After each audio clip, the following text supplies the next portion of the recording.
I was reminded the other day of a quotation from Dogen. This is from a text called Bendo, which is a hard one to translate.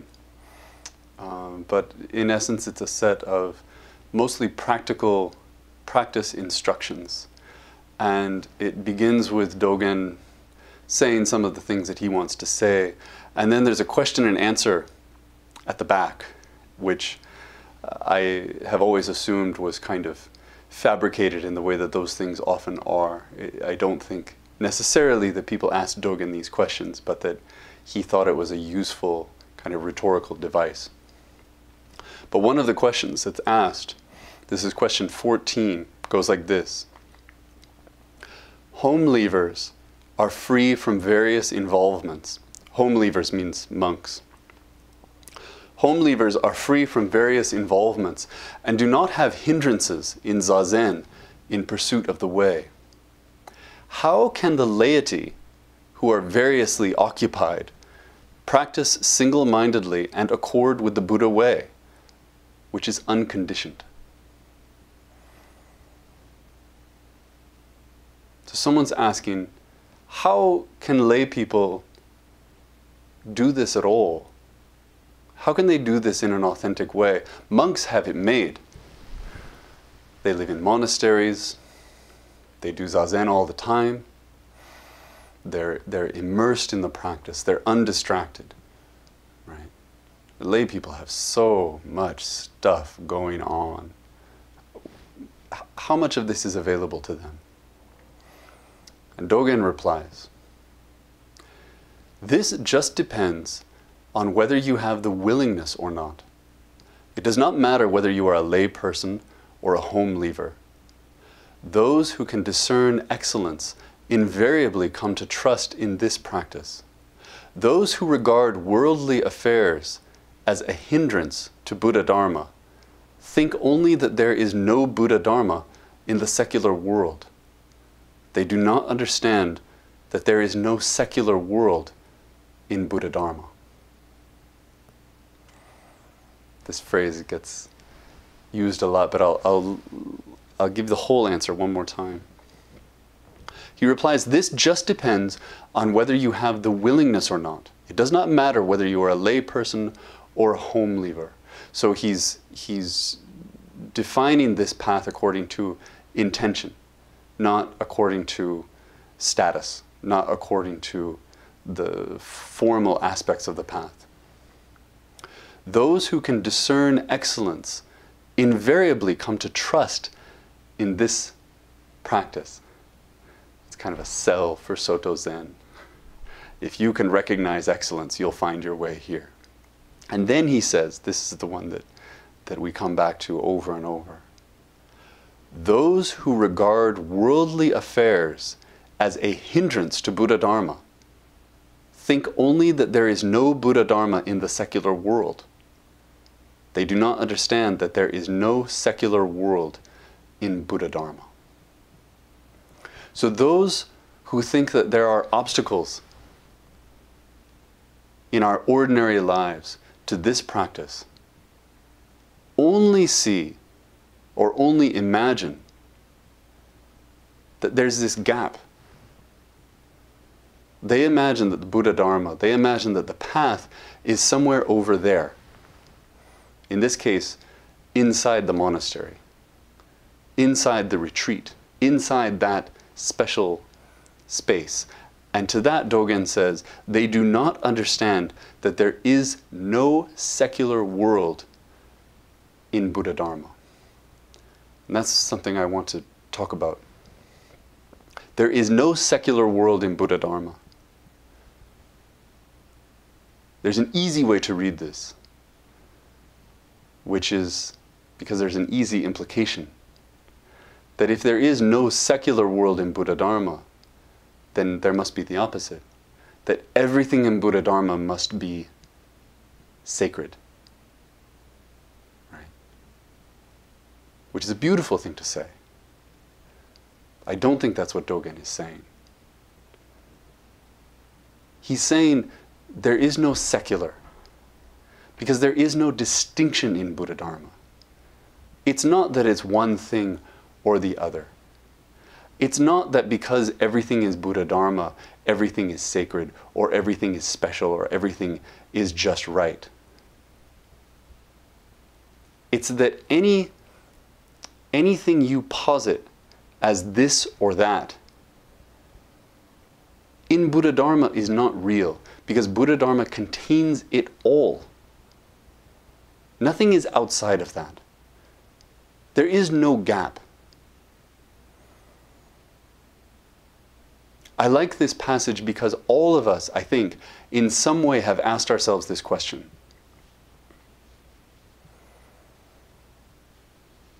Our lives are so full and sometimes so complicated. Our responsibilities are so varied. We might start to fantasize about another life, one where we get to sit more and we get to take more walks. Maybe we get to chant, or maybe we just get to think about deep things. You know, when I was in the monastery, there was a rule: we weren't ever supposed to talk about anything that wasn't about the technical running of the temple or the Dharma. And if you had told me that before I went, I would have thought, oh, that sounds amazing. We're just going to be diving in head first into this deep place, into this sea of profundity. That's not what it is. You show up and you have all of your stuff. Nothing gets left at the door. If you were an irritating person before you went to the monastery, you're an irritating person in the monastery. If you were sad before you went, you're sad there. Right? And the same goes for everyone there. And you can put this kind of veneer of depth on it by saying, no, we're only talking about this. But that creates a false binary, where we imagine that somehow there's something we could talk about that is not the Dharma. Dogen is saying it's all the Dharma.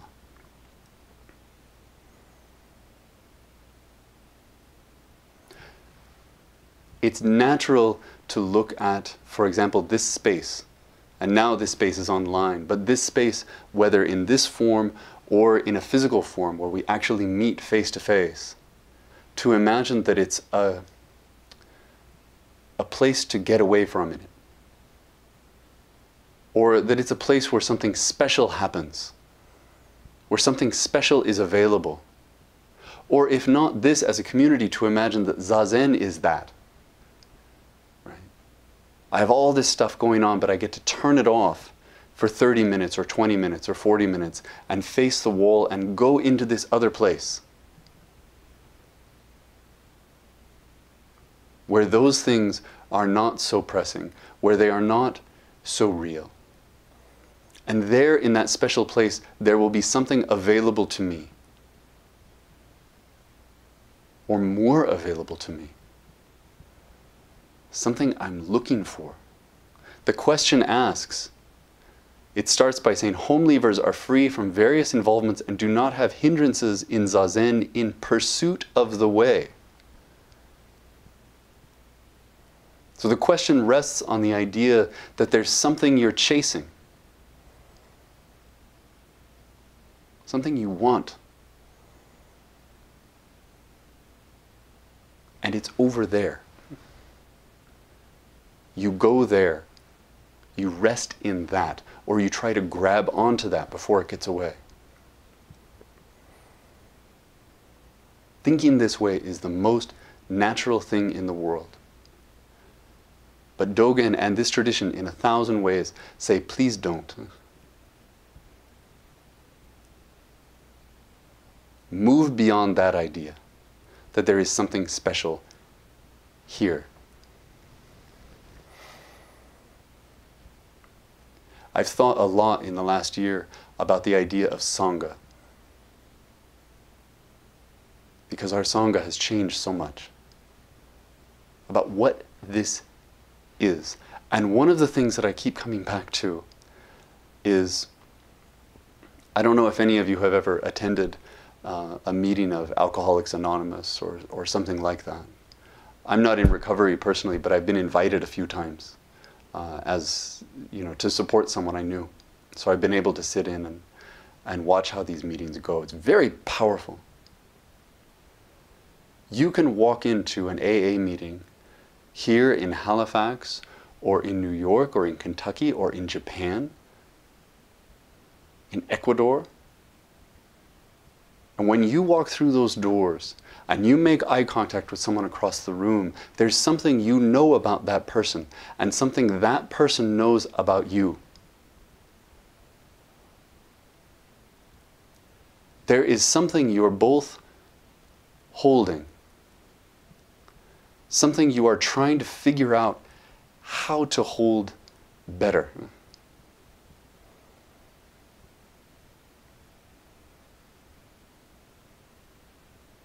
And by being there, you are supporting that person across the room.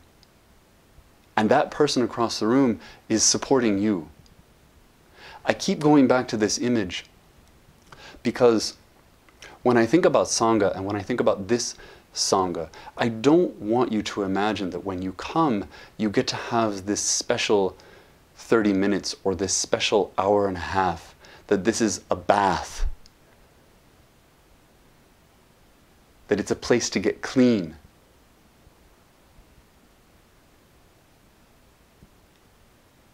It's more like that other model. We walk in and we look around the room, we see each other and we understand we're all addicted.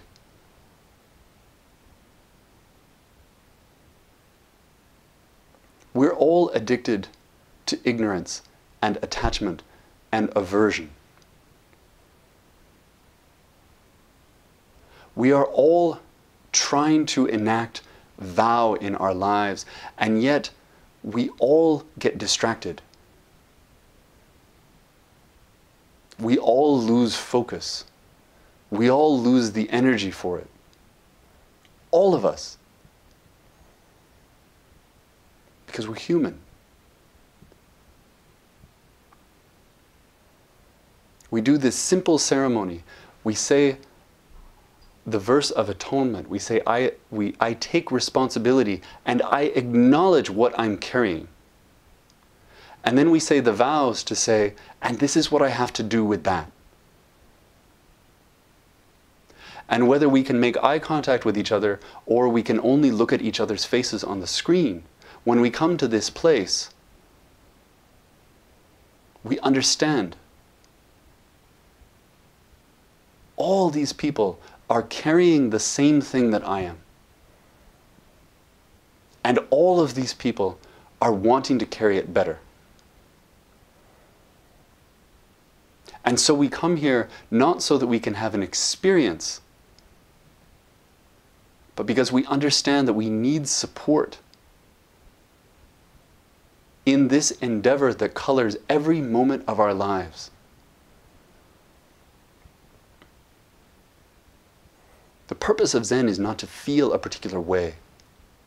It's not to become a certain kind of person. That isn't what Zen practice looks like. Zen practice also doesn't look like this, sitting on a cushion. This is just one very, very small part. Zen practice is when you're brushing your teeth and you look yourself in the eyes in the mirror. It's when you're standing in line at the grocery store and you stand up a little bit taller. For no reason other than that you remember that this moment also matters. Zen practice looks like pausing and letting that other car go by, even though they're wrong.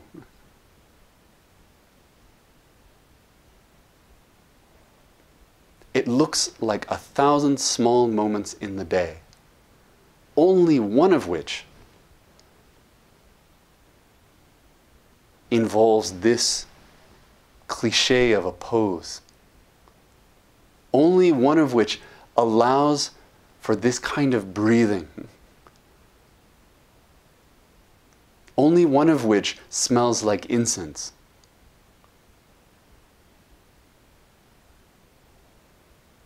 Those things remind us of what we're carrying the rest of the day. They are not a refuge from it.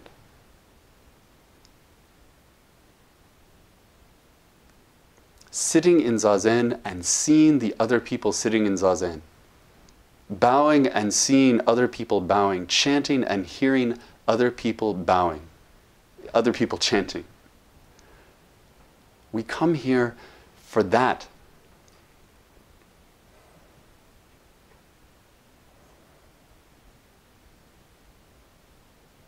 For our shared experience of intention.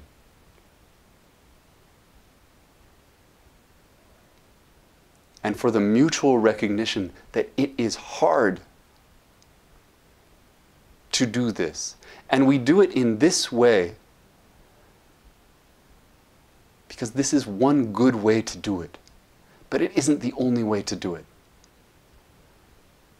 When we say the Bodhisattva vows, there's nothing about those vows that has to be framed in terms of Zen.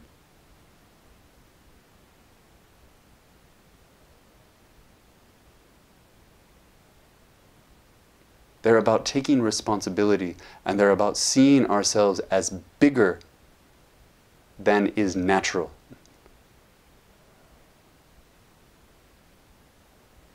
Here we talk about them in particular terms, and we put them into practice in particular ways. Because that's been a good way. And because for all of us, that resonates somehow in our hearts. So we choose this way.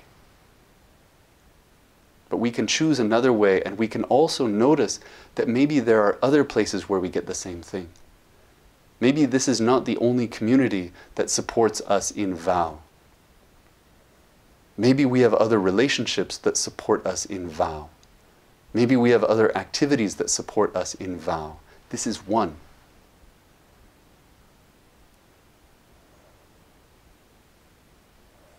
We should treasure it. We should feel grateful for it. We should make the time to be a part of it, but we should also recognize what it is not. It is not magic, and it is not an escape. It is not necessarily a feel-good.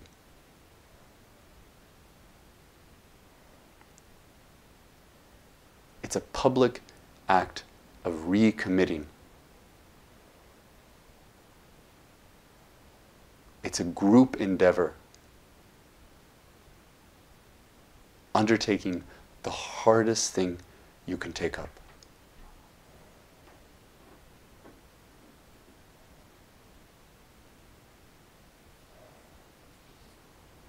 And I feel very lucky that I get to share this with you, because I need it.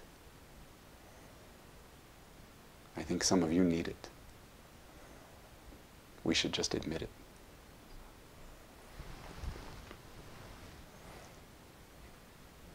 That's where I'll stop.